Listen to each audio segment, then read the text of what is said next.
à tous. Cet après-midi, nous parlons tout d'abord de la drépanocytose, première maladie génétique au monde, avec un titre particulier des douleurs si intenses.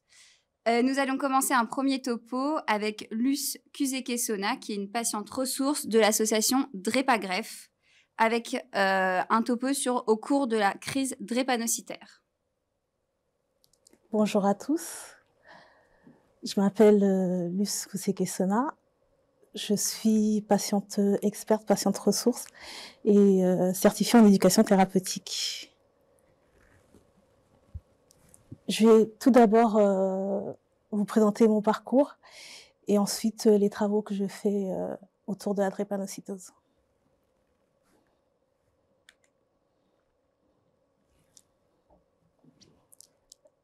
Alors, au cœur de la douleur. Mon parcours à moi, il commence plutôt bien en fait. J'étais un super bébé, très calme, très gentil. Et à partir de mon 6e mois, j'ai commencé à changer. Je suis devenue tout l'inverse. Je pleurais beaucoup, impossible de me toucher, de me prendre dans les bras. Donc ma mère, sachant qu'elle était porteuse, a fait demander un diagnostic et le diagnostic est tombé donc très tôt. J'ai été diagnostiquée, drépanocytaire homozygote SS et j'avais aussi une forme très sévère de la drépanocytose. Les médecins, en fait, ils me donnaient pas plus de 3 ans, d'espérance de vie et ils ont dit aussi à mes parents de pas beaucoup s'attacher parce que j'allais pas vivre, très longtemps. Donc mes parents, quand ils ont été surpris de me voir atteindre les 5 ans, ils se sont dit que j'avais envie de vivre et que je voulais me battre contre cette maladie. Donc on a tout fait pour faire le voyage, pour venir en France, pour me faire guérir. La seule chance pour moi de guérir à cette époque-là, c'était la greffe allogénique identique. Et donc on est tous venus, moi, mon frère et ma sœur et mes parents, en France pour faire cette greffe. Hem, il y a eu un deuxième mur qui s'est dressé, devant nous parce que finalement, arrivés en France pour faire cette greffe, on s'est rendu compte que ni mon frère ni ma sœur n'étaient compatibles à 100. Donc à l'époque, j'avais que 5 ans, mais je comprenais, très, très bien que fallait que je vive avec cette maladie et surtout fallait que je survive en fait avec cette maladie, avec les douleurs que je connaissais déjà depuis l'âge de 6 mois, avec toutes les complications que j'avais eues. C'était un très grand choc pour ma famille de voir que je ne pouvais pas guérir de cette maladie. Donc j'ai dû vivre avec, cette maladie jusqu'à mes 30 ans et j'ai dû avoir, tous les traitements, et toutes les complications de cette maladie. D'ailleurs, à 12 ans, je me suis levée un matin et j'étais paralysée du côté gauche. Je l'avais pas vu tout de suite, donc ma sœur, elle me demandait pourquoi je grimaçais, en fait et j'ai dit: «Bah non, je grimace pas, en f» et là, elle m'a dit: «C'est très bizarre parce que, bah, tu as le visage défiguré» et il s'est avéré bien plus tard que c'était un AVC et que j'avais fait un AVC pendant la nuit. Donc suite à ça, j'ai dû commencer des transfusions, des échanges transfusionnels de mes 12 ans jusqu'à justement à la fin de ce périple. J'ai été transfusée toutes les 4 semaines, voire toutes les 3 semaines et même un peu plus. Donc ça a été, le combat d'une vie en fait de vivre avec cette maladie, avec, toutes les complications, comme, la vésicule biliaire. J'ai eu des hémorragies, j'ai fait plusieurs séjours en réanimation à cause des septicémies que j'ai attrapées en fait et ça m'a conduit, à des chocs septiques, aussi des syndromes thoraciques qui sont des complications de la drépanocytose. J'ai eu aussi d'autres complications, face à beaucoup au nombre de transfusions que j'ai eues, j'ai développé de l'hémochromatose. Jusqu'à présent, je fais toujours un traitement, contre, le fer. Donc mon tournant à moi, ça a été vraiment à la naissance de ma fille parce qu'à ce moment-là, j'avais plus beaucoup d'espoir. Je faisais énormément de crises et je devais composer en fait avec, cette maladie qui est très handicapante pour les formes très sévères et qui m'empêchait en fait d'être une mère, d'emmener ma fille à l'école, de m'occuper d'elle tout simplement parce que 2 ans après sa naissance, j'ai fait 300 jours en hospitalisation et 300 jours, à l'hôpital. Ben, on se rend bien compte qu'on vit plus et qu'on est que sujette à des souffrances, à des douleurs atroces et sans parler des autres complications. Et donc à ce moment-là, j'ai décidé que je voulais guérir à tout prix, que je voulais, vraiment, je voulais combattre cette maladie, mais jusqu'au bout parce que je me sentais vraiment partir d'une crise. Dans ces moments-là, je me disais vraiment que ces crises, elles allaient m'emmener donc j'avais pas d'autre choix que de trouver une solution pour pouvoir, heu, vivre en fait. Donc j'ai tout fait pour, faire des recherches sur, ce qui se passait aux États-Unis et j'ai vu qu'il y avait des greffes, haploïdentiques et donc j'ai postulé pour être, la première re greffée en haploïdentique en tant qu'adulte en Europe et ça a été aussi un autre périple parce que je ne connaissais pas tout ce qui était chimiothérapie, les rayons. J'ai dû, passer beaucoup de chambres en sens stérile. J'ai perdu mes cheveux et j'ai vécu complètement, cloîtrée dans une chambre pendant 2 mois et ça aussi, ça a été un effort, mais comparé à tout ce que j'avais vécu avant avec, les crises et les douleurs, je pense que si c'était à refaire, je le referais parce que finalement, mon parcours, dans cette maladie s'est terminé grâce, justement à cette greffe et et au fait que, ben, je suis allée jusqu'au bout de ce qu'on pouvait me proposer en termes de thérapie et j'ai fait, le grand saut dans l'inconnu, mais tout s'est bien passé. Toute la greffe a réussi et a vraiment, et a vraiment changé ma vie, en fait. Ça m'a permis de faire des choses que je ne pouvais pas faire en tant que malade. Ça m'a permis de pouvoir, travailler, de m'occuper de ma fille et justement, j'ai choisi de combattre toujours contre la drépanocytose. J'ai choisi d'aider les patients, malades parce qu'il y aura pas des greffes pour tout le monde. Donc j'ai commencé à faire des recherches sur la drépanocytose et je trouvais important d'apporter ma pierre à l'édifice, donc d'expliquer ce que vivaient les patients en tant que, ben, personne atteinte de drépanocytose. Je trouvais que les patients ne s'exprimaient pas et justement, ils n'avaient pas la force de s'exprimer parce qu'ils étaient cloîtrés dans la maladie et ils avaient beaucoup déjà à faire face à cette maladie. Donc en réalité, la drépanocytose au quotidien, c'est des crises douloureuses, une fatigue chronique qui est très minimisée parce qu'on est très souvent fatigué et aussi, le fait d'attraper des infections à tout va en fait, bah, moi, mes complications, ça a été un AVC, des syndromes thoraciques, j'en ai fait plusieurs et ça commençait à être vraiment très répétitif à la fin.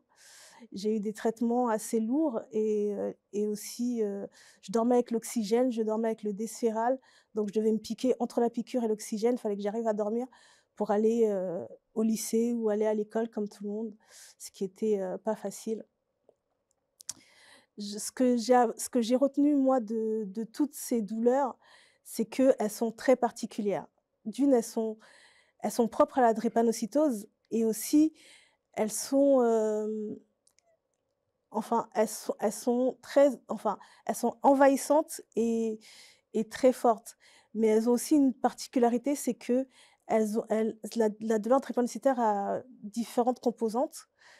La composante sensorielle parce qu'on ressent les douleurs que l'on dit quand on dit qu'on a juste mal et on n'arrive pas à exprimer, on n'arrive pas à expliquer ces douleurs, mais on les ressent dans nos os, dans nos articulations. C'est vraiment quelque chose qui nous transperce, en fait. Donc le côté émotionnel, c'est parce que pendant ces crises, nous sommes des éponges. On vit tout ce qui se passe autour de nous et on on évolue, en fait, nos douleurs évoluent face à ce qu'il y a autour de nous. Le côté cognitif, c'est qu'on se souvient des crises passées, on se souvient du comportement des personnes face à ces crises et ça reste ancré en nous. Même si à chaque fois qu'on fait une crise, c'est comme si c'était la première, le corps a une mémoire et c'est assez dur de se dire qu'on va faire une crise. Même après celle-là qui est très forte, il y en aura d'autres et que ça va jamais s'arrêter en fait.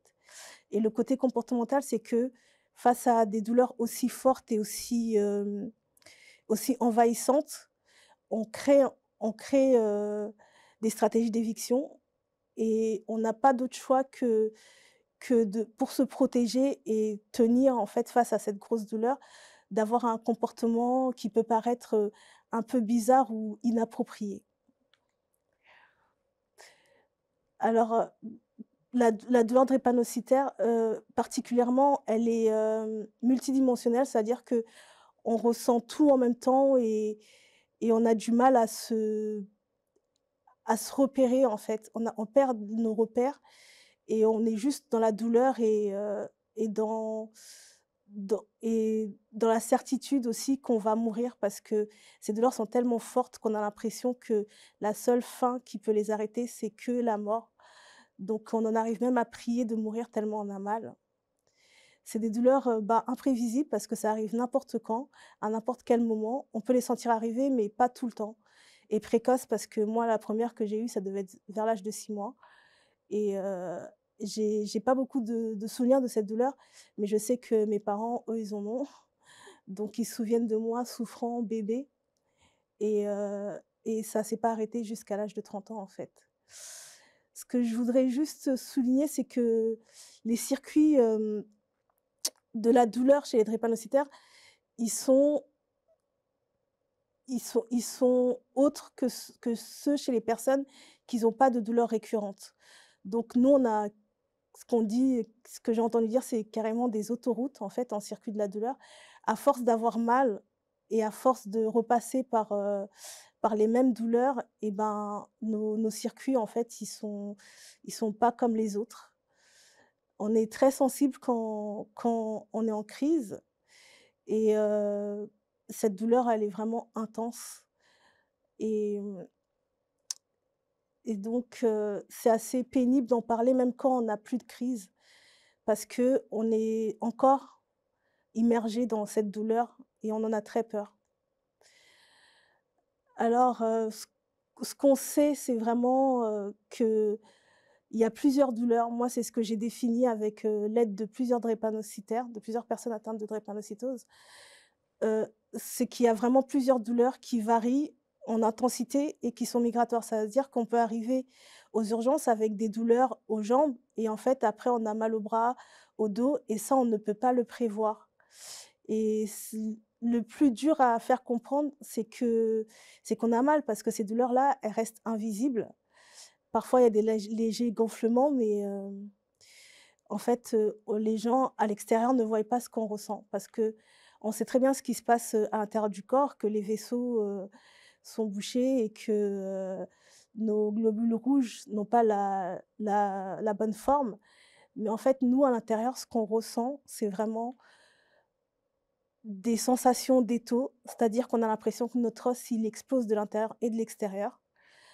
On a vraiment cette impression qu'il y a quelque chose qui se passe à l'intérieur et que qu'en fait, on a aucune prise sur ces douleurs et que ju comme je le disais, eh ben, qu'elles vont finir par nous tuer parce que c'est tellement fort et tellement intense et envahissant qu'on a du mal vraiment à tenir le coup.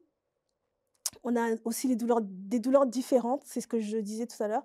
C'est qu'il y a des douleurs, on sait on sait faire la part des choses. On connaît les douleurs, des rages de dents. Moi, j'ai accouché, donc je sais faire la part des choses. Je me suis cassé une jambe et j'ai jamais eu aussi mal que pendant une crise drépanocytaire et ça pouvait durer 1 mois en crise. J'avais des crises qui duraient 3 semaines, 1 mois et c'était juste un enfer, en fait, de vivre ça, en plus de pas pouvoir me faire piquer, de pas pouvoir, être, pris en charge correctement. Donc c'est ça, c'est des douleurs qui sont assez aiguës parfois. Donc on arrive vraiment à distinguer, les douleurs différentes, même si on n'arrive pas à en parler.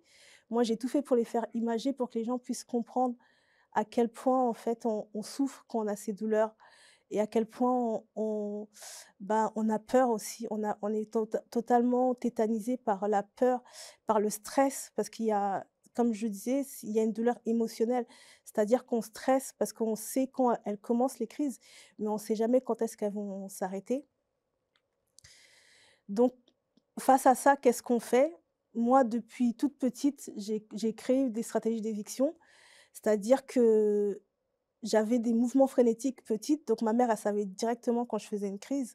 Je pouvais pas mentir et j'avais des mouvements qui n'avaient aucun sens et c'était juste, ce que j'ai appris plus tard, c'était de l'auto-hypnose. C'est-à-dire que je me berçais pour m'évader, en fait, de mon corps qui me faisait tellement souffrir et ça, j'avais ça déjà à l'âge de 4 ans, 5 ans. Je faisais déjà ce genre de stratégie. Plus tard, j'ai commencé à utiliser la musique, donc j'ai toujours mon casque avec moi et j'écoute, la musique à fond pour essayer de m'évader ou ce que j'appelle la bulle vitale, c'est vraiment, en fait, on lâche prise, on se concentre, on réunit nos dernières forces pour tenir bon, pour tenir le coup, en fait, pendant la crise. C'est-à-dire qu'on ne peut pas interagir avec les autres ou alors sortir de la bulle, c'est encore prendre plus d'énergie pour pouvoir y rentrer plus tard. Donc on a du mal à communiquer et on est pétrifié dans cette douleur.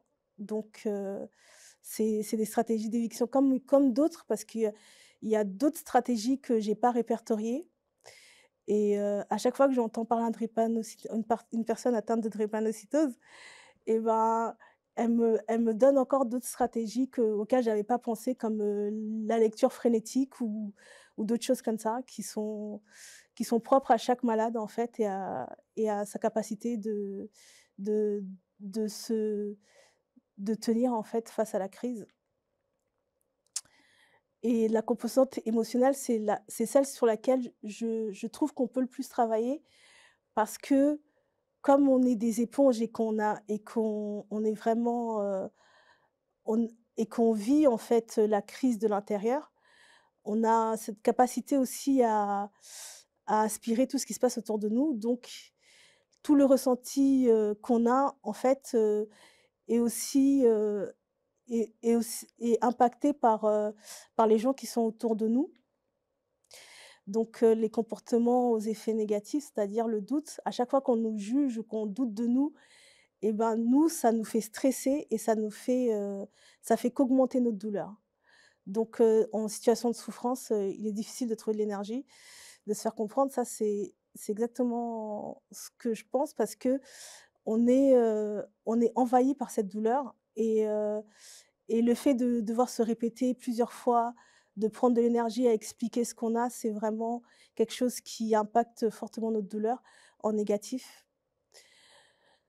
Alors, il y a ce que moi je propose dans les formations, c'est les comportements aux effets positifs. C'est vraiment, c'est tout simple, ça peut être juste de la présence, de l'écoute et de l'empathie et justement, ce dont on parlait ce matin, c'était, de faire, penser à quelqu'un, à autre chose. Moi, quand on m'interrogeait sur ma fille, par exemple, bah, je souriais même si j'avais très, très mal.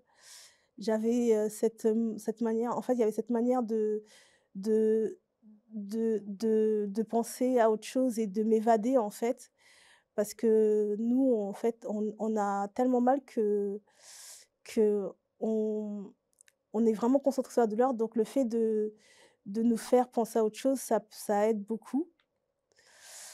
Heu, Ce que je tenais à dire aujourd'hui et je remercie, tout le monde, enfin, Pédiadol de m'avoir invitée, c'est vraiment que la douleur ressentie par le patient est souvent mis, au second plan. C'est-à-dire qu'on on doit être pris en charge par le biais de cette douleur et comme elle n'est pas comprise par le personnel soignant ou par les personnes qui nous entourent, c'est très compliqué en tant que personne atteinte de cette maladie ou qui a été atteinte de cette maladie, de pouvoir s'exprimer parce qu'on a cette impression de jamais être compris et et de et qu'on minimise un peu notre douleur. Donc moi, en fait, mon combat, il continue.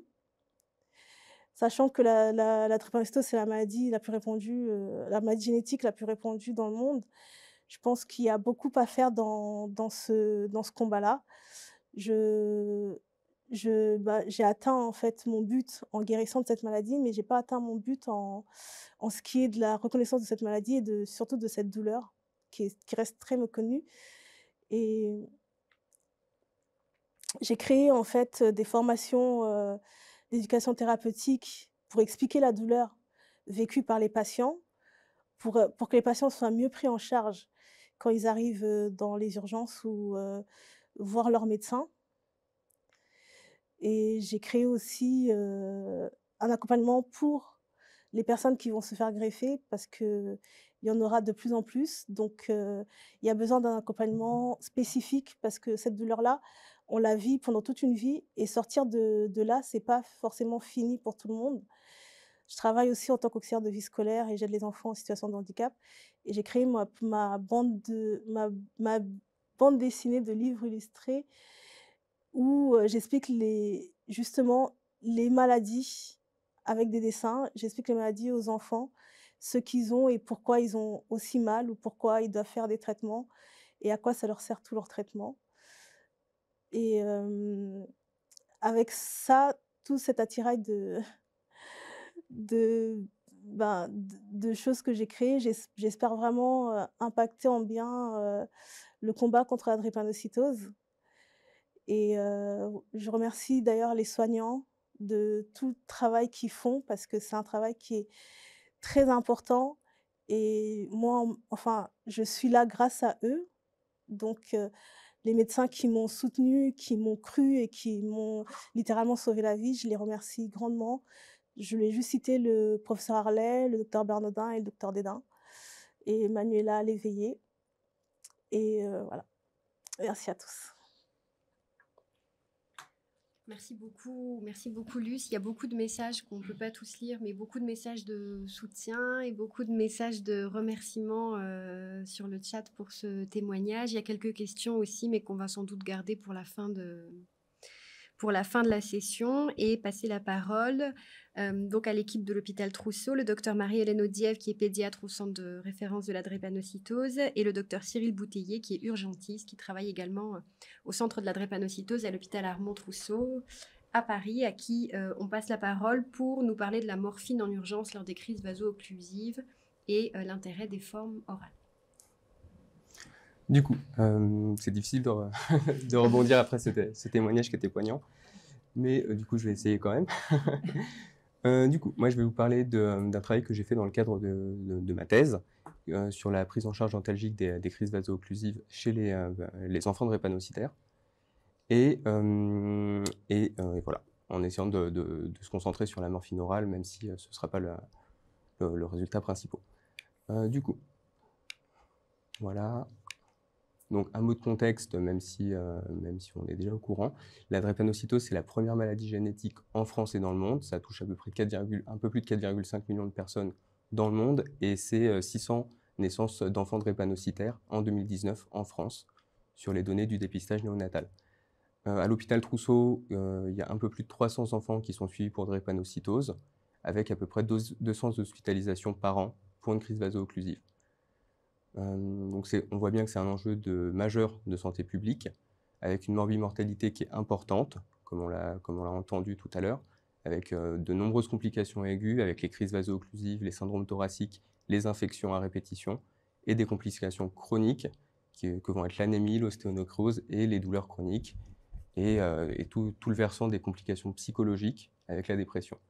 L'espérance de vie des patients, elle s'est nettement améliorée grâce au progrès du dépistage néonatal et à la prise en charge de ces patients, mais elle reste encore très inférieure aux valeurs qu'on peut avoir dans la population générale. Et on avait, sur une étude de 2015, on retrouvait 36 ans d'espérance de vie pour les patients drépanocytaires. Donc les crises vaso-occlusives, c'est pas moi qui vais vous en parler le mieux, on a entendu très bien ce que ça pouvait donner. Donc c'est la première complication en termes de fréquence, ça survient dès l'âge de 6 mois, et c'est favorisé par toutes les situations de stress cellulaire. Donc l'hypoxie, le froid, la fièvre, la déshydratation, la prise de toxiques, le stress. Le symptôme principal, c'est évidemment la douleur, qui est souvent très intense, qui est multimodale et avec plusieurs composantes qui sont somatiques et comportementales, sensorielles. Les localisations principales, elles sont osseuses, avec des douleurs des membres, des douleurs du rachis et du thorax, et également abdominales. L'évaluation de ces douleurs est souvent difficile par le personnel soignant, parce qu'il y a régulièrement une discordance entre l'aspect que peut présenter le patient et la douleur qu'il exprime, qui rend l'interprétation de la douleur difficile, et ce qui ne devrait pas être le cas. Donc on sait que c'est des complications qui nécessitent une prise en charge en urgence, comme pour toute pathologie douloureuse aiguë, mais encore plus parce qu'il y a un risque d'évolution vers d'autres complications comme le syndrome thoracique. Et également, on sait que plus le vécu douloureux va être compliqué et plus les crises vont se pérenniser, plus il y aura un retentissement sur la qualité de vie des patients. Du coup, il existe plusieurs protocoles au niveau national et au niveau local pour la prise en charge des crises vaso-occlusives. Moi, je vais vous parler rapidement des recommandations de la Haute Autorité de Santé qui datent de 2010 et qui préconisent du coup pour la prise en charge hospitalière des malades un circuit de prise en charge rapide avec une instauration d'un traitement par méopa dès l'arrivée aux urgences, l'administration du premier antalgique dans un délai de 30 minutes après l'arrivée pour obtenir un soulagement en moins d'1 heure, et avec comme antalgique à utiliser donc les antalgiques de palier 1 avec le paracétamol et les AINS, auxquels on associe l'analbufine ou la morphine en cas d'échec de l'analbufine ou pour des douleurs d'emblée sévères. Un autre axe qui est primordial et qui est précisé dans les recommandations de la HAS, c'est l'importance de la réévaluation de la douleur. Elle doit être régulière et au moins une première réévaluation à 30 minutes des antalgiques et ensuite toutes les 30 minutes à 1 heure au début de la prise en charge. C'est seulement ces réévaluations qui vont permettre d'adapter les traitements antalgiques et de pouvoir augmenter par exemple les doses de morphine, d'associer d'autres antalgiques avec par exemple la kétamine. Également, je vais vous parler du protocole des urgences de Trousseau auquel j'ai travaillé pendant mon internat et qui ont servi de base à l'étude que j'ai menée avec le docteur Audièvre, qui sépare du coup les patients en 3 catégories selon l'intensité de leur douleur. Les patients qui présentent du coup une douleur légère, modérée ou sévère. Les douleurs légères étant les EVA inférieurs ou égales à 4 et les évandoles inférieurs ou égales à 6. Et les douleurs sévères étant les EVA supérieurs ou égales à 8 et les évandoles supérieurs ou égales à 11. Du coup, ce qui est préconisé pour tous les patients, comme ce que dit la HAS, c'est une prise en charge prioritaire avec une inhalation de méopa rapide et des antalgiques de palier 1, auxquels on associe pour les patients avec une douleur légère le tramadol en cas d'échec des paliers 1. Pour les patients avec une douleur modérée, on ajoute d'emblée de la morphine orale avec une réévaluation à 30 minutes et en cas d'insuffisance de l'antalgie, on passe à des formes IV avec notamment la PCA.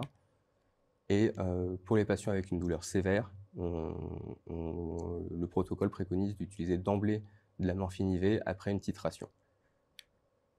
Pour tous ces patients, il y a également une importance des co-antalgies et des techniques adjuvantes, avec notamment l'anxiolyse qui peut être médicamenteuse ou non médicamenteuse, et les techniques de relaxation et d'hypnose pour essayer de diminuer la composante émotionnelle des douleurs. Du coup, l'objectif de l'étude, ça a été de décrire la prise en charge otalgique aux urgences de Trousseau, dans le cadre des crises vaso-occlusives, pour essayer d'identifier des axes d'amélioration de la prise en charge. C'était une étude qui était observationnelle, rétrospective, monocentrique sur l'hôpital Trousseau dans le 12e arrondissement de Paris, qui incluait des enfants de 0 à 18 ans qui consultaient pour une crise vaso-occlusive sur l'année 2019. Et l'étude a été faite sur un recueil de données anonymisées avec des délais de prise en charge qui ont été calculés à partir de l'arrivée et de l'inscription administrative aux urgences. Le critère du jugement qu'on a retenu, c'était le délai d'administration du premier antalgique. Et on a également regardé des critères d'évaluation secondaires, comme le respect du protocole, l'efficacité antalgique, et essayer de comparer l'efficacité de la morphine orale par rapport à la morphine par voie IV. Donc les résultats, sur un peu moins de 54 000 passages aux urgences en 2019, il y en a 450 qui concernaient des patients drépanocytaires, et 209 qui ont finalement été inclus dans l'étude pour crise vaso-occlusive et qui concernaient 96 patients.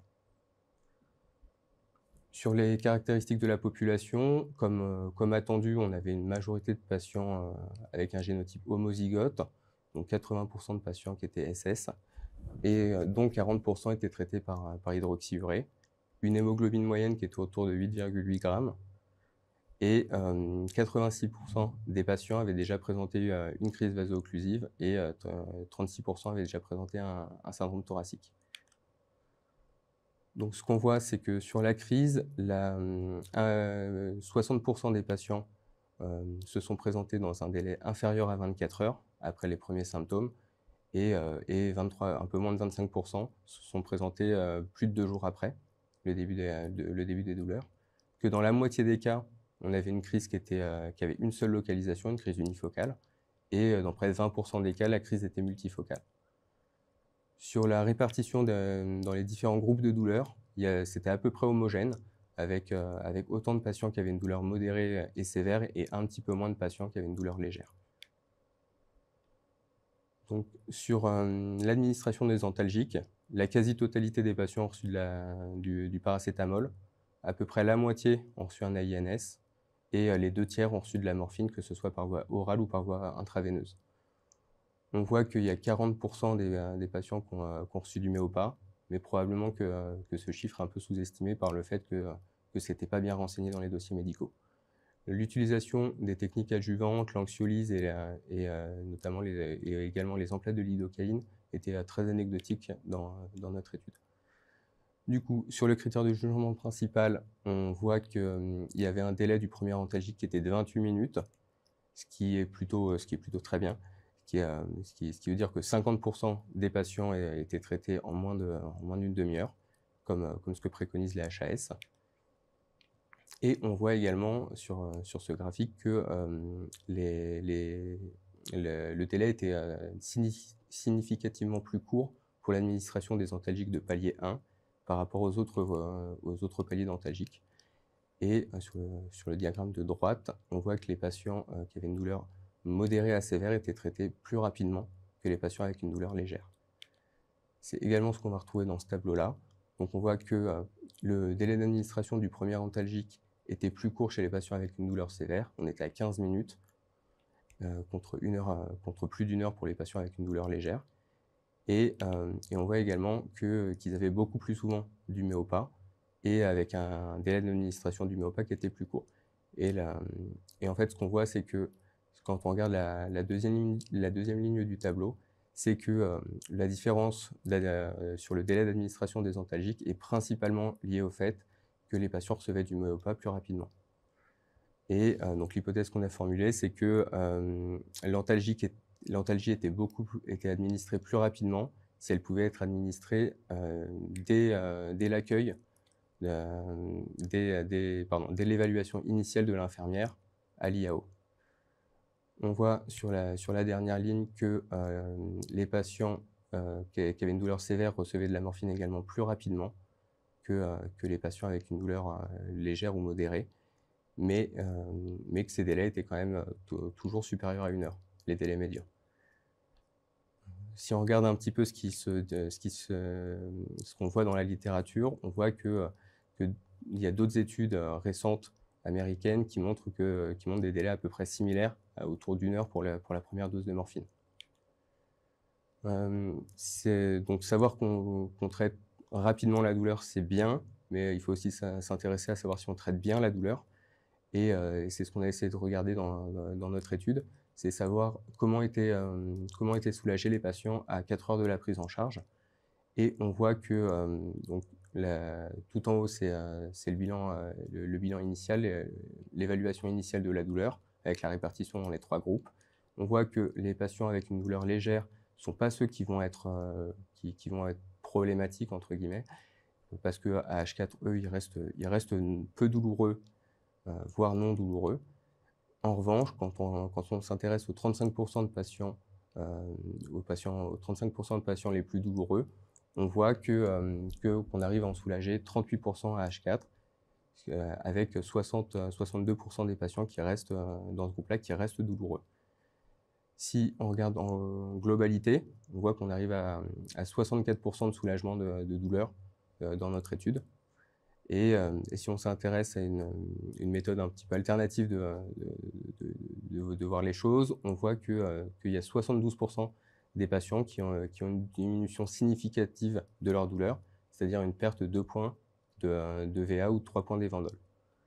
Donc c'est des résultats qui sont plutôt encourageants. On voit qu'on a quand même de la marge de manœuvre pour améliorer les choses, mais c'est plutôt pas mal. Si on s'intéresse un peu plus précisément à l'administration de la morphine, donc on a vu qu'il y avait 2 tiers de patients qui avaient de la morphine, soit par voie orale, soit par voie IV, et que les patients qui étaient traités, qui avaient une première dose orale, étaient traités un petit peu plus rapidement, sans que ce soit significatif.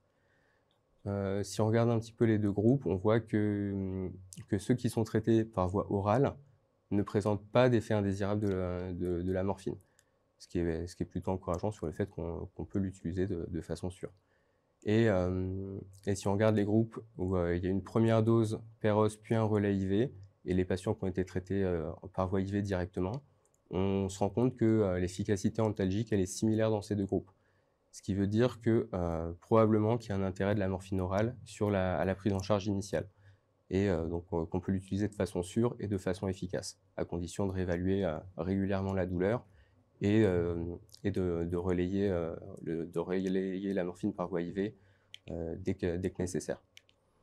Sur les forces et les limites de l'étude, donc on a un nombre de cas qui est important, qui étudie une année complète. Et c'est sur un hôpital qui a un centre expert de la drépanocytose et qui a une équipe spécialisée de la douleur qui permet d'avoir des équipes autant aux urgences qu'en hospitalisation qui sont fortement sensibilisées à la problématique des patients atteints de drépanocytose. Les limites de l'étude, évidemment, c'est son design qui est rétrospectif et qui s'expose à pas mal de biais, dont celui des données manquantes et des délais qui sont souvent un peu rallongés, notamment avec ce qu'on disait tout à l'heure sur la proportion de patients traités par Méopa. Et l'étude n'a pas permis de montrer une vraie supériorité de la morphine orale sur la voie IV, mais ça pourra nécessiter des études prospectives dédiées. Du coup, sur les perspectives, sur les axes d'amélioration du protocole et de la prise en charge qu'on peut proposer, donc c'est d'indiquer explicitement les délais de prise en charge à essayer de tenir. Donc, ce qui est préconisé, donc 30 minutes pour le premier antalgique et 1 heure pour soulager le malade, pour rappeler aux médecins l'importance de soulager rapidement ces patients. Et pourquoi pas de permettre aux infirmières d'accueil et d'orientation d'administrer une première dose de morphine orale dès l'évaluation initiale pour les patients qui présentent une douleur modérée à sévère.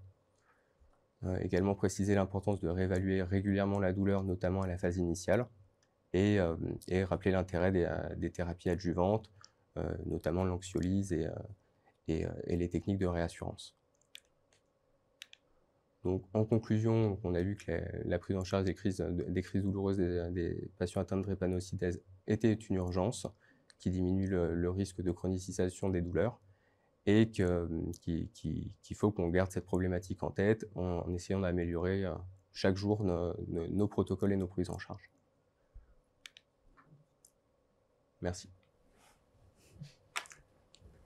Merci beaucoup Cyril pour cette présentation sur la prise en charge de la crise vaso-occlusive aux urgences. Malheureusement, cette douleur ne s'arrête rarement qu'aux urgences et peut se pérenniser. Et pour cela, nous allons écouter Corinne Guiton, que l'on ne présente plus, qui est pédiatre au centre de référence de la drépanocytose à Bicêtre, pour sa présentation des crises vaso-occlusives à la douleur chronique. Mais merci beaucoup. Alors, je remercie vraiment les organisateurs de m'avoir proposé cette thématique. j'avoue, j'étais allée un peu à rallonge, mais grâce à eux, j'ai découvert une littérature que clairement je méconnaissais et mea culpa auprès de mes patients, parce que j'ai dû probablement faire une stratégie d'évitement émotionnel pour ne pas voir effectivement l'ampleur finalement de cette problématique et la douleur chronique chez nos patients porteurs d'une drépanocytose. Alors, juste pour planter le décor, alors, encore une fois, passer après Luce, c'est compliqué. Donc, alors je pense qu'il y aura plus assez d'une diapositive, je pense, pour votre histoire à vous. Mais alors là, c'est une histoire, somme toute, assez classique, on va dire, d'une de patientes voilà, qui a été dépistée en période néonatale, qui, petite, contrairement à vous, allait plutôt bien qu'il y ait eu quand même deux hospitalisations pour un syndrome fébrile. Et on sait que souvent, on les garde quand ils ont moins de 2 ans pour le temps de récupérer effectivement l'enquête bactériologique, même si ça ressemble à une créchite, hein, donc, ou une collectivite, peu importe. Mais en tout cas, c'est vrai qu'ils connaissent déjà l'hôpital, même s'ils ne sont pas forcément douloureux. Elle fait quand même une première séquestration splénique aiguë à l'âge de 3 ans pour laquelle elle est hospitalisée et transfusée. Finalement, des cours, elle n'en refera plus. Elle est hospitalisée pour une première fois à l'âge de 5 ans pour une CVO. Elle fait un premier syndrome aigu thoracique à l'âge de 8 ans, une deuxième CVO à 10 ans, et finalement, elle fait un deuxième syndrome thoracique aigu à l'âge de 12 ans. Et puis, les recommandations à l'actuelle, hein, c'est effectivement de débuter l'hydroxyurée à ce moment-là. Probablement qu'on aurait pu traiter cette patiente avant, d'autant plus que quand on prend la peine, effectivement, de l'interroger ou bien d'interroger la famille, il y a quand même voilà, un certain nombre de douleurs qui sont traitées à la maison, hein, et que nous, on ne voit pas quand on voit nos patients en consultation. Et bon, voilà, avec une adhésion thérapeutique assez fluctuante, quand on a 13 ans puis 14 ans. Alors, et à 15 ans, clairement, ça pose souci. Toujours est-il que cette jeune fille, à un moment donné, est très hospitalisée voilà, à l'âge de 16 ans. Et en fait, finalement, elle aura 10 hospitalisations en 3 ans, entre ses 16 ans et ses 19 ans. Bien sûr qu'on aurait bien pu la mettre dans un programme transfusionnel, mais c'était allo-immunisée après au décours de ces STA. Donc, on ne peut pas la transfuser simplement, en tout cas, on va dire. Et qu'effectivement, vous proposez voilà, une intensification thérapeutique. Voilà, c'est en cours de discussion, mais il faut effectivement s'y penser. Mais quand on l'interroge bien, cette jeune fille, c'est qu'elle dit que quand même, entre ces hospitalisations voilà, à l'hôpital, et ben à la maison, quand même, elle est régulièrement douloureuse, hein, souvent le dos et les genoux, hein, plus de la moitié de la semaine, et que en plus de ces douleurs, effectivement, qu'elle reconnaît bien comme des CVO, elle raconte aussi qu'elle a parfois aussi des sensations de brûlure, de picotement, hein, avec une note voilà, plus neuropathique, on va dire, et que bien sûr, ça entraîne un absentéisme scolaire conséquent et une consommation dentalgique d'acupons et des pharmacodéinés non négligeables. Et donc voilà. Et finalement, cette donnée de patients qui gèrent beaucoup de choses au domicile, donc la première publication, c'était en 1990, il y a 30 ans. Quand on regarde bien les publications, on a quand même beaucoup de nos patients qui sont douloureux, souvent en fait. Et alors du coup, effectivement, alors il y a 2 épisodes, on va dire, par mois, a priori, pour des CVO, on va dire peut-être les plus importantes, hein. Voilà, 1 jour par semaine ou parfois 1 jour sur 3. Que ça dure de quelques heures à plusieurs semaines, ce que vous pouviez d'ailleurs le dire, hein, Luce, hein, qu'effectivement, il y a quand même parmi ces adolescents interrogés qui rapportent leur calendrier de douleur, comme on pourrait le faire pour des patients migraineux, par exemple, et qui racontent que quand même tous les jours, pendant plusieurs semaines, ils se disent douloureux. Et quand on regarde les chiffres de douleur, hein, ce n'est pas des petites douleurs, entre guillemets, on a des EVA moyennes qui sont à 5,5, hein, mais ça va de 2 à 10, hein, et que bien sûr, ça entraîne un absentéisme scolaire important, hein, puisque 50% des jours douloureux, en gros, une EVA à 5, on ne va pas forcément à l'école, et que du coup, on peut louper clairement un trimestre sur une année scolaire parce qu'on doit rester à la maison pour se prendre en charge. Et qu'il y a bien sûr un retentissement indéniable sur la qualité de vie de nos patients et de leur entourage. Alors, quand on regarde la date de publication de cette revue, alors, qui est vraiment de bonne facture, hein, 2018, hein, et le titre c'est « Pourquoi la crise drépanocytaire fait-elle aussi mal ?» C'est qu'on voyait bien que nos patients avaient très mal, mais on ne comprenait pas pourquoi autant, en fait. Et avec en plus une présentation parfois clinique qui parfois est un peu déstabilisante. Et en fait, on s'aperçoit effectivement que, outre le croissant rouge qui est en bas, qu'on voit qui représente habilement un drépanocyte, effectivement, on comprend bien la vasocclusion avec du coup l'ischémie de la microcirculation, et qui dit ischémie dit souffrance tissulaire, mais on sait aussi qu'il y a d'autres phénomènes d'ischémie, réperfusion, d'inflammation, d'hémolyse, de stress oxydatif, et que tous ces phénomènes, en fait, vont activer, en tout cas, certaines cellules mastocytaires qui elles-mêmes vont entraîner une inflammation neurogénique, hein, stresser les nerfs, et il va y avoir une sensibilisation qui va être d'abord périphérique, puis au niveau de la moelle épinière, et ça va remonter de plus en plus haut pour aller juste au niveau central, hein, et cette boucle qu'on voit sur le côté en vert, hein, ces phénomènes vont s'entretenir et s'auto-entretenir, hein, pour et voilà, établir une espèce d'état d'hyperalgésie et de sensibilisation, ce que vous rapportiez très clairement, et qu'effectivement, pour contrecarrer effectivement cette boucle infernale, hein, il y a bien sûr effectivement l'optimisation de la prise en charge de la drépanocytose, bien sûr le maniement des antalgiques, et bien sûr la composante émotionnelle, on l'a déjà évoqué ce matin et puis tout à l'heure,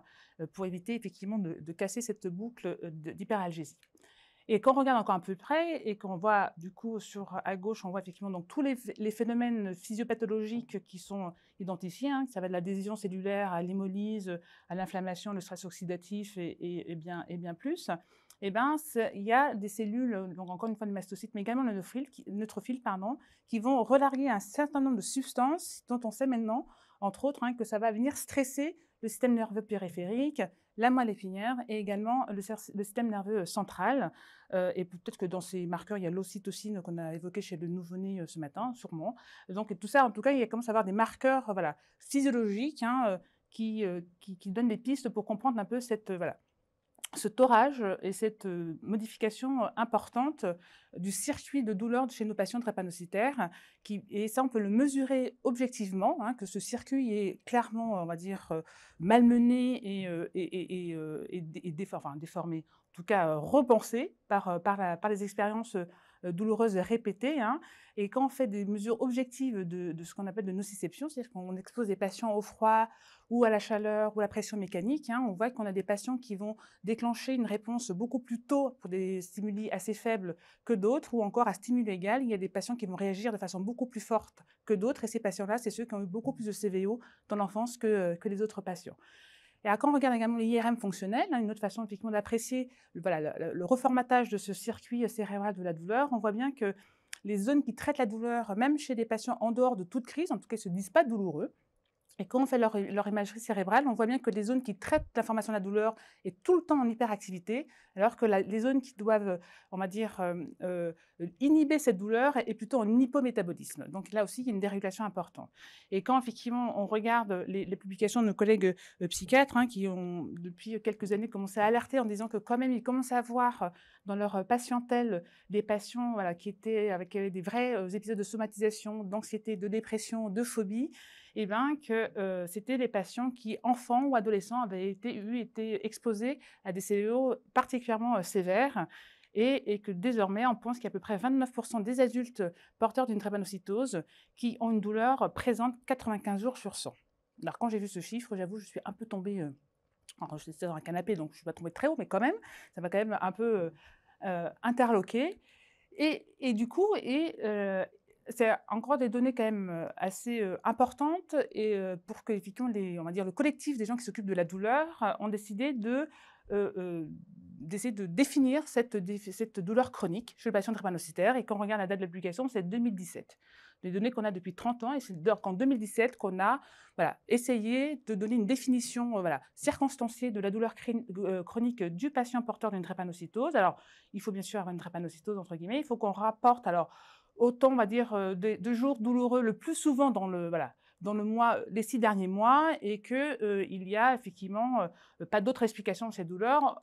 Cette notion s'est affinée ces 2 dernières années. On peut dire que maintenant, la définition de la douleur drépanocytaire chronique est une douleur présente plus de 15 jours par mois au cours des 6 derniers mois, et qu'elle concerne une ou plusieurs localisations, et en raison de la présence possible de complications chroniques comme une ostéonécrose ou bien des ulcères de jambes, du coup, on a stratifié ces douleurs chroniques en 3 catégories. Donc, il y a la douleur chronique isolée sans présence de complications, alors qui est parfois celle peut-être la plus difficile à mettre en avant, parce qu'effectivement, il n'y a pas de choses cliniques qu'on peut objectiver.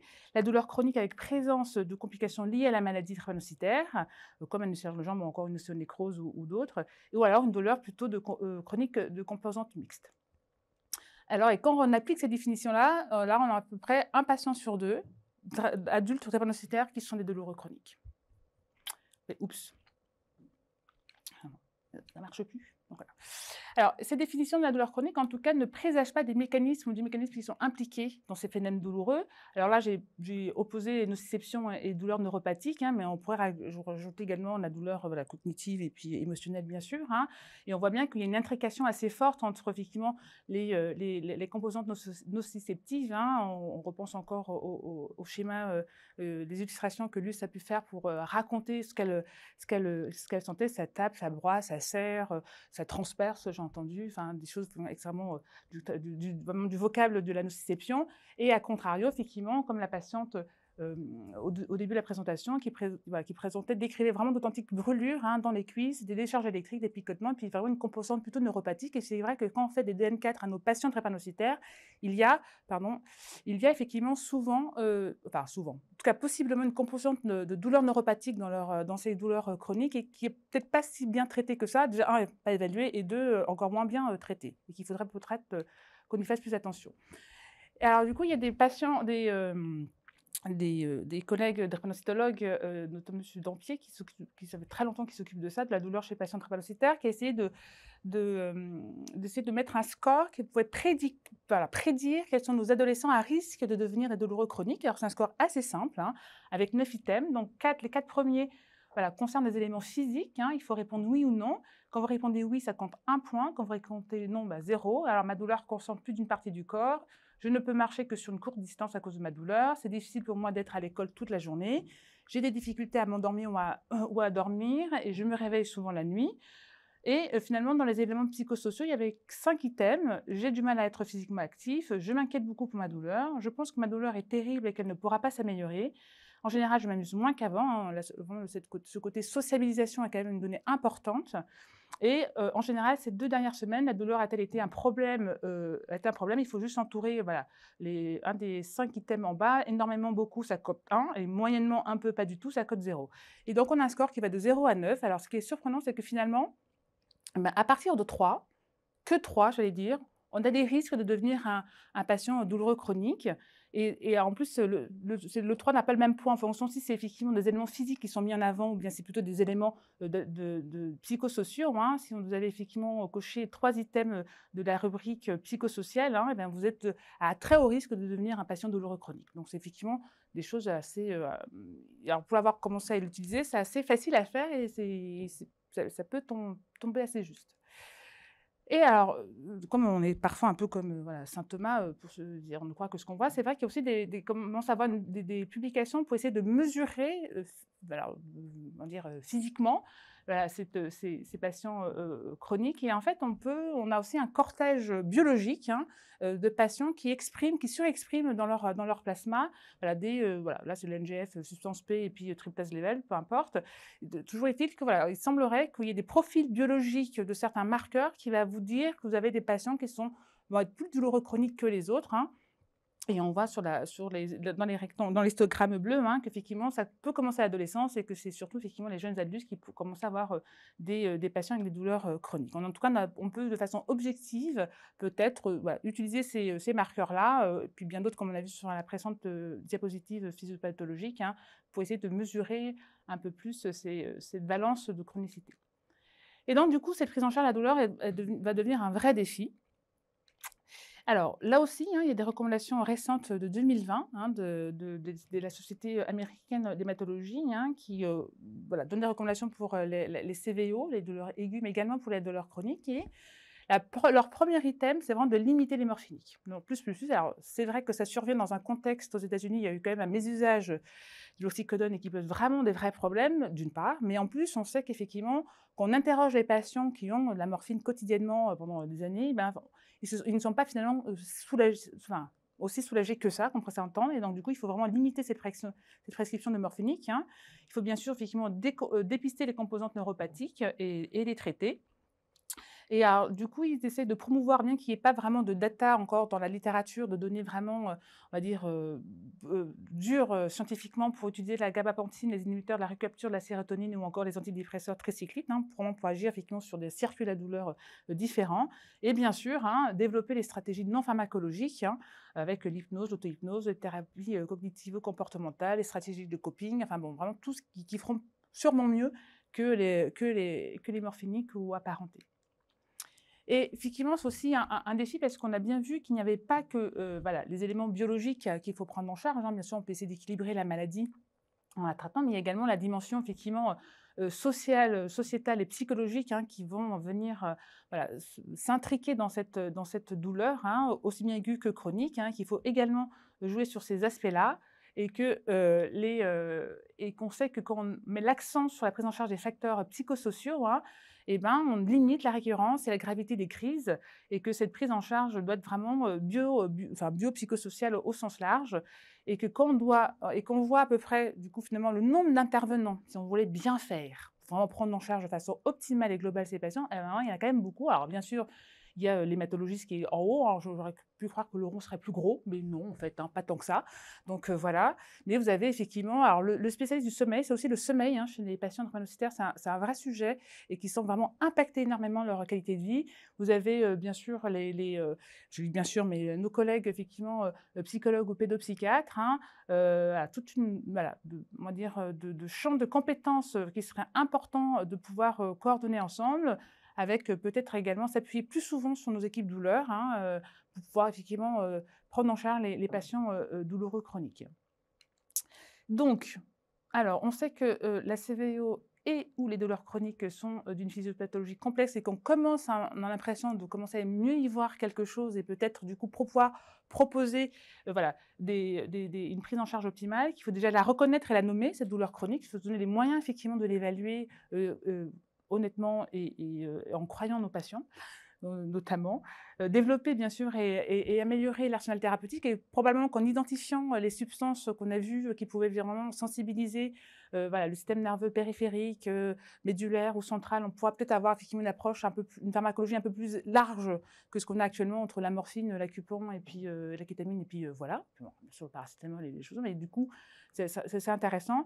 Bien sûr, promouvoir les approches non pharmacologiques et se donner ou avoir les moyens pour une vraie prise en charge globale, mais c'est un coût, mais je pense que voilà, si l'hypnothérapeute était remboursé ou que sais-je, ça coûterait forcément moins cher à un moment donné, si on pouvait vraiment se donner les moyens de vraiment accompagner nos patients.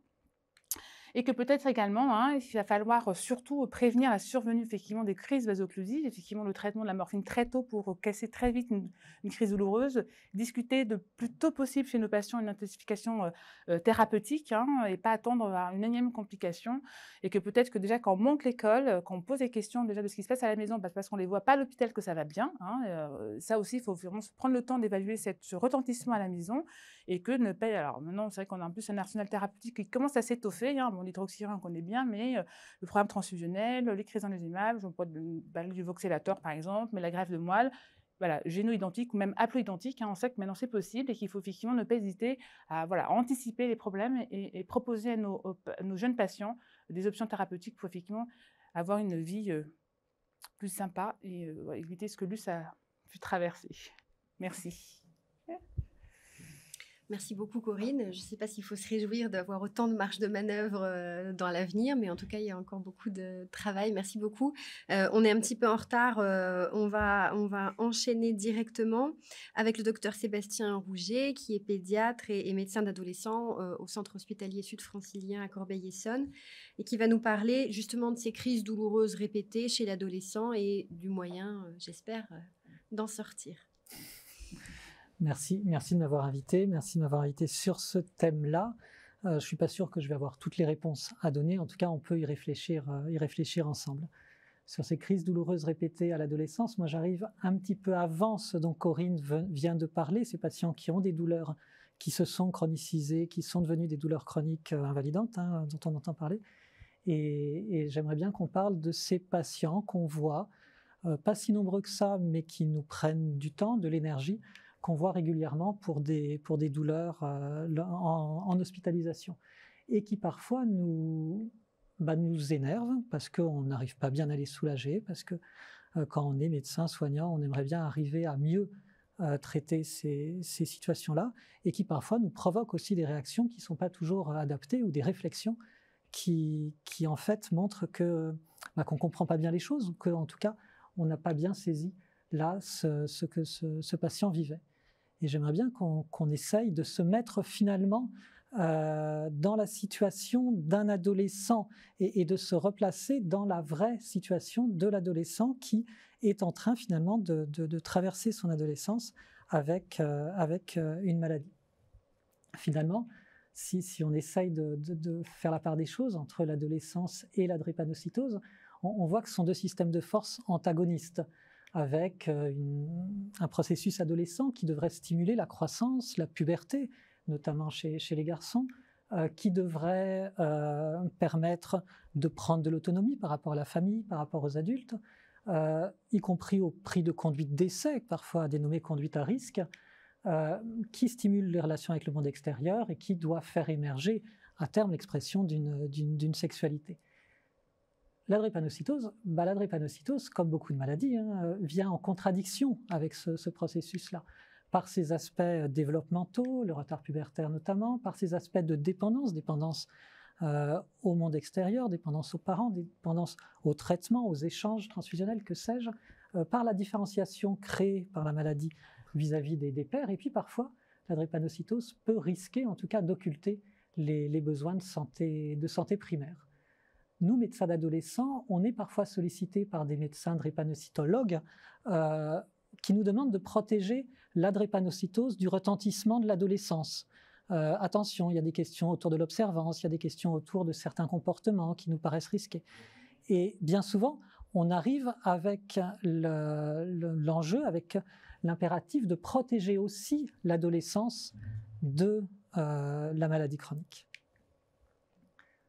D'autant plus que c'est l'âge, alors ça a commencé avant, ça se fait tout au long de la vie, mais c'est l'âge où on doit se construire son identité. Comment se construire son identité? Comment se projeter dans l'avenir avec une maladie chronique j'étais étonné tout à l'heure de voir que on pouvait dire il y a une espérance de vie, on essaye de donner un chiffre d'espérance de vie, c'est très impressionnant et on voit bien que selon le pays d'où on vient, selon l'histoire personnelle, l'histoire familiale, la drépanocytose n'a pas la même valeur. Et on voit comment on peut aussi avoir comment dirais-je, créer aussi des préoccupations chez certains patients, d'autant plus que nous, on peut très bien leur expliquer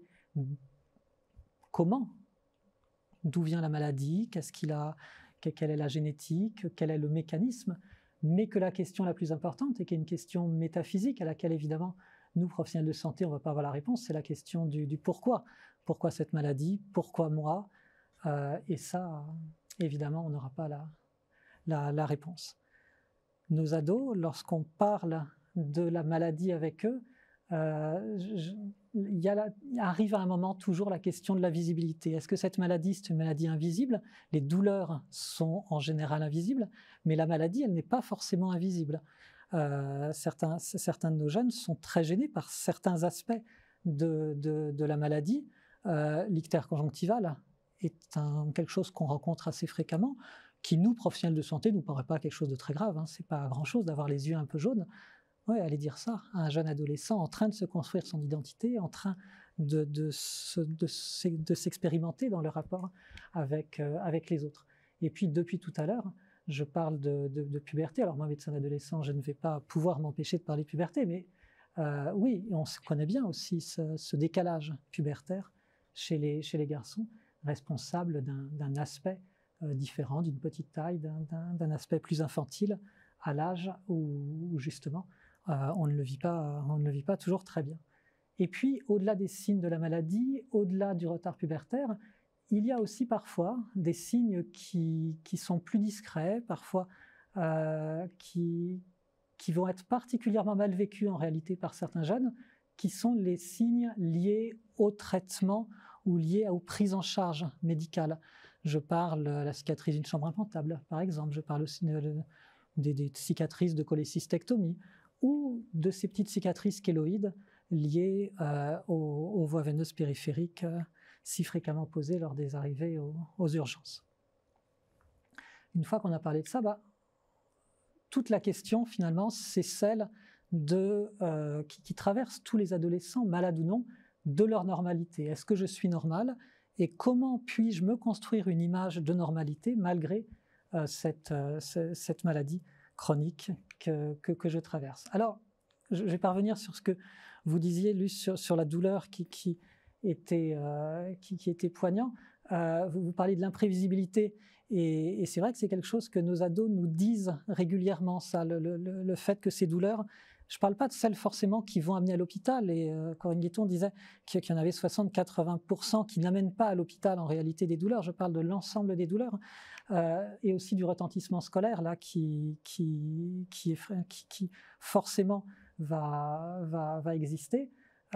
Et puis de cette question, maison ou hôpital, et dans l'étude que vous montriez à Trousseau, je voyais qu'il y avait plus d'un patient sur 4 qui venait après 48 heures de douleur.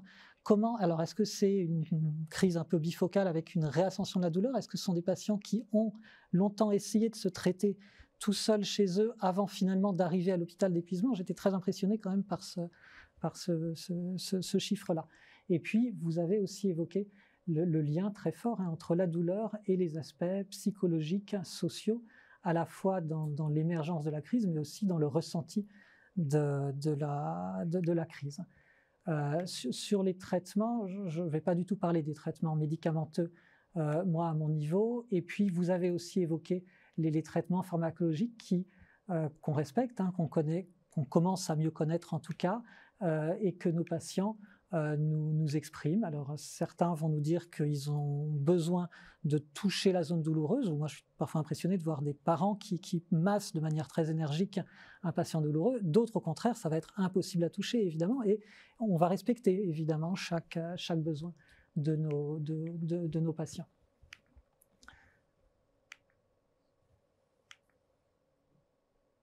Au-delà de la douleur, intéressons-nous quand même aux autres signes et aux autres symptômes de la maladie, qui sont parfois liés à la maladie et qui sont parfois des signes qui peuvent arriver sans que ce soit lié à la maladie. Qu'en est-il de la fatigue? Tiens, par exemple, un adolescent peut-il être fatigué? Oui, bien sûr. Quand on a une drépanocytose, la fatigue, elle n'a pas la même valeur. Et c'est un symptôme qui a souvent été longtemps en tout cas, été très mal évalué chez nos patients suivis pour une drépanocytose. L'importance de cette fatigue chronique à laquelle on s'intéresse depuis finalement pas si longtemps. Les douleurs, toute douleur n'est pas une douleur de crise vaso-occlusive, bien entendu. Que dire des autres douleurs? Lorsqu'on n'est pas face à une crise vaso-occlusive, comment traiter une autre douleur? Existe-t-il, quand on a une drépanocytose, des douleurs que nos parents ou grands-parents appelaient des douleurs de croissance? Tiens, par exemple, chez les adolescents. C'est difficile de faire la part des choses pour quelqu'un d'extérieur. Et pour le patient, pour nos ados, c'est parfois aussi difficile de se repérer au milieu des signes qui leur arrivent, entre les signes liés à la maladie et des signes qui n'ont rien à voir avec la maladie. Et je ne parle même pas des érections spontanées chez les garçons qui ne sont pas liées à la drépanocytose. Vous leur parlez, quand vous voyez des garçons en consultation, des érections spontanées naturelles chez les garçons. Je ne parle pas du priapisme, je parle des érections naturelles, normales, qu'ils vont connaître. Face à ces signes, face à cette sensation de perte de contrôle du corps, face à cette maladie, il faut qu'on soit soutenu, qu'on soit aidé. Et nos ados, ils nous disent qu'ils ont finalement 2 systèmes de soutien principaux. Ce sont les parents d'une part et les autres ados, les pères, PAIRS, d'autre part. Qu'en est-il des parents alors? On voit des parents qui, pour la majorité, sont soutenants, évidemment attaqués par le fait d'avoir un adolescent malade, mais qui arrivent à soutenir leur ado du mieux qu'ils peuvent. Et puis parfois, on voit des réactions qui peuvent être multiples, soit d'hyperinvestissement, de surprotection. Ah, mon enfant est malade, et du coup, j'essaye de tout ouater autour de lui. Ça, c'est plutôt bien toléré en général par les enfants. L'adolescence arrivant, la prise d'autonomie arrivant, bien entendu, il y a un moment où ce système-là crée problème, crée conflit. Et puis, au contraire, on voit d'autres parents qui se mettent dans une position très, très lointaine, de rejet des investissements. C'est pas un manque d'amour, c'est parfois, au contraire, tellement insupportable de voir son enfant souffrir qu'on préfère être loin. Le pire, c'est quand ces deux mouvements coexistent au sein du couple, et ça peut d'ailleurs créer des vraies difficultés de couple, de manière un peu caricaturale et un peu genrée, une maman dans une position d'hyper-investissement et un papa qui se met beaucoup à distance ou qui passe beaucoup de temps au pays, alors que son ado ne va pas bien. Le groupe des pairs est aussi un fort système de soutien, mais il peut aussi être attaqué par la place de la maladie. On a parlé tout à l'heure de l'absentéisme scolaire, mais au-delà de l'absentéisme, il peut aussi y avoir, du fait des absences répétées, du fait d'autres facteurs aussi, un décalage dans l'âge de la scolarité. Il peut y avoir des restrictions liées à la maladie. Qu'en est-il des sorties qui explosent au froid, de la piscine? Les écoles n'ont pas encore des attitudes toutes qui sont bien homogénéisées. On a parlé tout à l'heure des signes visibles, mais au-delà des signes visibles, en réalité, on a bien montré que dans toutes les maladies chroniques, le sentiment de différence n'est pas uniquement lié aux signes visibles de la maladie. Beaucoup d'ados, moi je ne sais pas si c'est le cas pour vous, me parlent du fait de la fatigue, du fait qu'ils ont parfois besoin de dormir, y compris de dormir en classe, du fait des absences aussi, d'une certaine réputation de paresseux qu'ils ont pu acquérir au collège notamment, qui est particulièrement pénible pour eux. Et puis, dire à des adolescents qu'on est porteur d'une maladie, c'est se mettre à risque d'un rejet, mais c'est aussi se mettre à risque de quelque chose qui est presque pire, qui est de ressentir de la part des autres de la pitié. C'est l'une des pires, finalement, insultes qu'on puisse faire à un adolescent, c'est de lui dire ou de lui montrer « tu fais pitié ». Face à une maladie, certains nous disent aussi que finalement, cette réputation de paresseux, ils sont obligés de l'entretenir parce qu'ils n'ont pas le droit de dire la maladie, ou que dans leur histoire, dans leur histoire familiale, cette maladie a un sens qui n'est pas dissible à l'extérieur de la famille. Alors, sur l'école, quand même, parlons-en, parce que il y a un certain nombre de défis quand même, quand on a une maladie comme celle-ci. Il faut qu'on travaille encore avec nos collègues des milieux scolaires pour que ce soit une évidence qu'un ado qui a une drépanocytose puisse accomplir finalement un certain nombre de choses de manière naturelle sans que ce soit vécu comme un dérangement pour la classe. Et puis je passe sur le risque de stigmatisation qui existe aussi, et ce qui serait pire, qui peut aussi exister dans le milieu du soin. Alors, une fois qu'on a parlé de tous ces aspects finalement de la vie avec la drépanocytose, comment peut-on réfléchir sur ces crises douloureuses répétées à l'adolescence? Vous en parliez ce matin, je ne vais pas revenir sur ce lien entre sensation, émotion dans la douleur. Et puis Luce, vous disiez des choses extrêmement précises là sur cette douleur, sur le fait que ça peut donner une sensation de désorganisation, une crainte, mais aussi peut-être quelque chose autour de la mort qui pourrait mettre fin à cette douleur. C'était extrêmement fort. Moi, je suis toujours frappée par l'aspect de fixation du temps, comme si le temps ne passait plus, comme si la douleur se résumait en elle-même dans un espèce d'éternel présent. Il y a la notion de culpabilité sur laquelle je veux insister quand on parle avec des professionnels du soin, ou des médecins, des soignants. Cette culpabilité, elle peut être parfois aussi renforcée par nos questions. La recherche d'un facteur favorisant. Est-ce que tu t'es exposé au froid? Est-ce que tu étais allé faire du foot? Est-ce que tu as bien bu? Oui, c'est peut-être pas le moment de poser la question, en tout cas, quand on arrive pour la crise douloureuse. Peut-être qu'il faudra en reparler, peut-être, mais après, pas à ce moment-là, en tout cas. Et puis l'anticipation anxieuse de la douleur, qui peut parfois fausser aussi nos manières à nous, de l'extérieur, d'évaluer la douleur, notamment ces scores de douleur qui nous ont tant aidés, mais qui, dans la douleur de la drépanocytose, prennent aussi, montrent leurs limites. Un chiffre est important, mais il faudrait peut-être aussi déterminer une zone, parce que d'avoir mal à 7 à un endroit du genou, c'est pas la même chose que d'avoir mal à 7 dans tout le genou, et un ressenti avec. On pourrait raffiner encore ces scores. Quand Corinne vous disait approche biopsychosociale tout à l'heure, bien sûr que c'est important d'avoir une approche biopsychosociale, c'est ce que le médecin d'adolescent que je suis va dire pour conclure. mais dans biopsychosocial, il y a bio. Enfin, bien évidemment qu'on va parler des changements fusionnels, d'hydroxyurée, de crisantésumab, enfin, bien évidemment qu'il ne faut pas négliger cette partie-là. Mais au-delà de la meilleure prise en charge possible de la douleur, il faut aussi s'intéresser à tout le reste de la vie de notre ado, que ce soit la maison, les relations familiales, l'environnement amical, que ce soit les aspects d'éducation, de projection dans l'avenir dont je parlais tout à l'heure, la place des écrans aussi, finalement, les activités extrascolaires, l'alimentation, le repérage des troubles éventuels des conduites alimentaires, les consommations, tabac, cannabis, alcool et toutes les autres consommations, la place de la sexualité dans la vie, les idéations suicidaires, les troubles psychiques, et puis l'éventualité de sévices subis, que ce soit dans le milieu scolaire ou dans le milieu familial. Et une fois qu'on s'intéresse là je vous montre par exemple un guide d'entretien psychosocial qui s'appelle le HEADS, mais il y en a beaucoup d'autres, ce n'est qu'un exemple pour ne rien oublier finalement. Une fois qu'on a parlé de tous ces aspects-là de la vie, alors on peut avoir une meilleure évaluation de la situation. Ça nous est même arrivé, nous, de proposer à certains ados qui n'allaient pas bien des hospitalisations itératives où on faisait de ce qu'on va appeler de l'empowerment finalement, hors des moments de crise douloureuse, parce que les crises douloureuses ne sont pas le bon moment pour évaluer un certain nombre de ces aspects-là.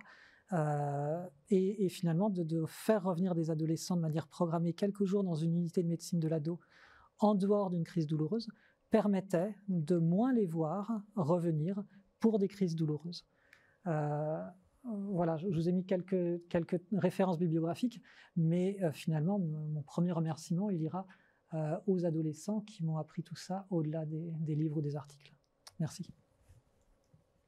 Merci beaucoup, Dr Rouget, pour cette présentation sur les adolescents. On a quelques petites questions sur les différentes interventions. On ne va pas essayer d'en faire trop pour ne pas rogner sur la pause. D'abord, c'était pour Luce. Alors, c'est pas vraiment les douleurs, mais c'est plutôt un moyen d'arrêter ces douleurs. Ça parle beaucoup de greffe sur le chat.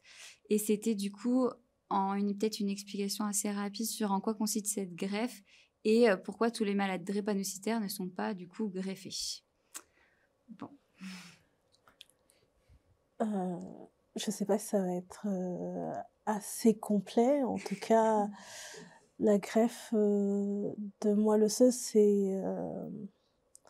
moi, dans mon cas, ça a été...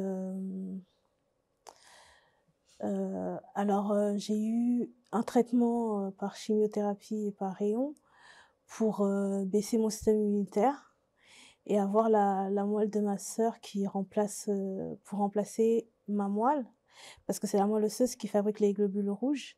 Et comme elle les fabrique pas bien, en fait, avec ce procédé-là, en tout cas, on peut avoir une moelle qui fabrique des bonnes globules rouges. Ça, c'est un peu dans le concept. Mais je ne sais pas si j'ai bien expliqué. Mais pourquoi pas tout le monde? Parce que j'ai pas vraiment de réponse à ça, mais je pense qu'il y a vraiment une partie économique aussi, je crois. Je pense beaucoup que la partie économique, parce que moi, à l'époque, ça avait coûté assez cher. Je ne vais pas dire les chiffres, mais on propose ça en dernier ressort parce que faut avoir assez de complications, avoir essayé beaucoup de traitements pour pouvoir prétendre à une greffe de moelle osseuse. Et je pense que les critères sont pas que économiques, mais aussi qu'il n'y a pas beaucoup de médecins qui proposent la greffe de moelle osseuse aux patients. Et il y a certains patients qui ne savent même pas que ça existe, qu'on peut guérir de la drépanocytose. La plupart 95% des patients ne savent même pas qu'ils peuvent en guérir. Donc, c'est un problème de communication aussi.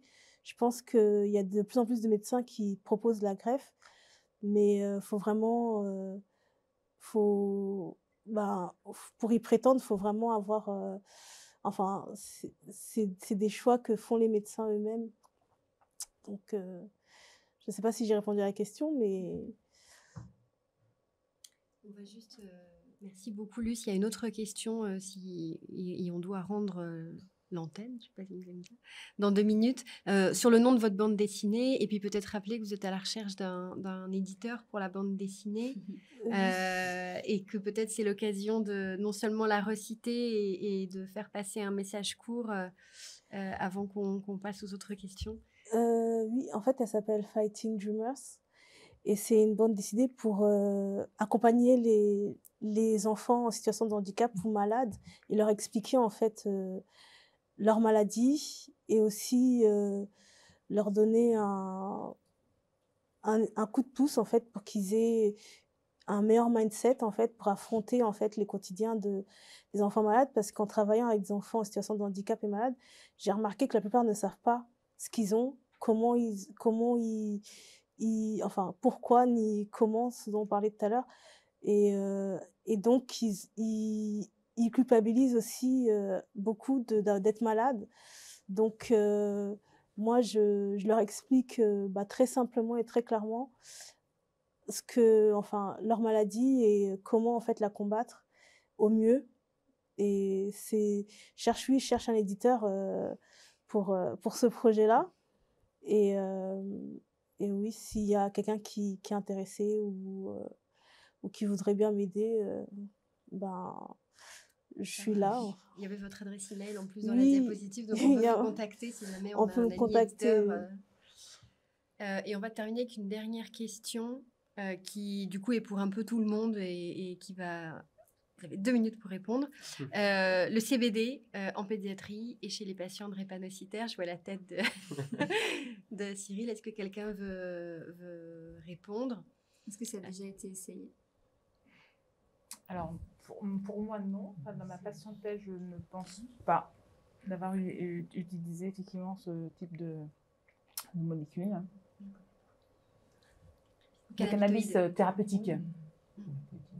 Enfin, non, mais c'est la question qu'on posait. Est-ce que tu l'as déjà utilisé C'est assez récent en France. Ouais. On n'a pas beaucoup de recul. On a moins de recul que nos collègues américains, probablement, qui l'ont légalisé bien avant nous, à visée médicamenteuse et récréative, même dans certains États. Mais...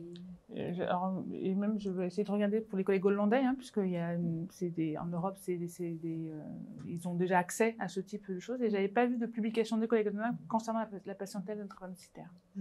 Mais bon, peut-être qu'en progrès, c'est en train de faire. J'ai des amis adultes, bien sûr, qui utilisent ce moyen-là pour les douleurs. Et ça a juste une limite, en fait. C'est sur les petites douleurs, ça marche assez bien. Mais dépasser un chiffre comme 6 ou 7, c'est plus... c'est assez limite, en tout cas. Et il y a de plus en plus de personnes qui utilisent dans mon entourage, des personnes atteintes de drépanocytose. Et ça marche assez bien. Mais ouais, après, plus la douleur est forte, moins ça fonctionne. Donc, moi, quand maintenant que je suis plus trop dans les douleurs, je veux juste dire qu'il faut essayer, que chacun a le choix d'essayer. Et pour ceux qui peuvent s'en procurer, il faut essayer et voir comment le corps fonctionne. Alors peut-être qu'on peut conseiller du coup d'essayer par la voie pharmacologique plus que par la voie récréative. Maintenant que l'utilisation du CBD à visée thérapeutique est légalisée dans certaines indications, y compris chez nous, peut-être... Alors, c'est pas du tout pour... mais peut-être plus se rapprocher de son médecin pour avoir une prescription de CBD. On va s'y mettre. Voilà. On n'est pas encore au point. Promis, ne contactez pas tout de suite votre dealer, on va s'y mettre. Je crois qu'il faut qu'on arrête. Oui, qu'on rende l'antenne. Merci beaucoup. Merci à tout le monde. Et du coup, une pause jusqu'à 15h30. C'est ça. Pour reprendre la dernière partie sur la boîte à idées de la journée Pédiadol. Merci.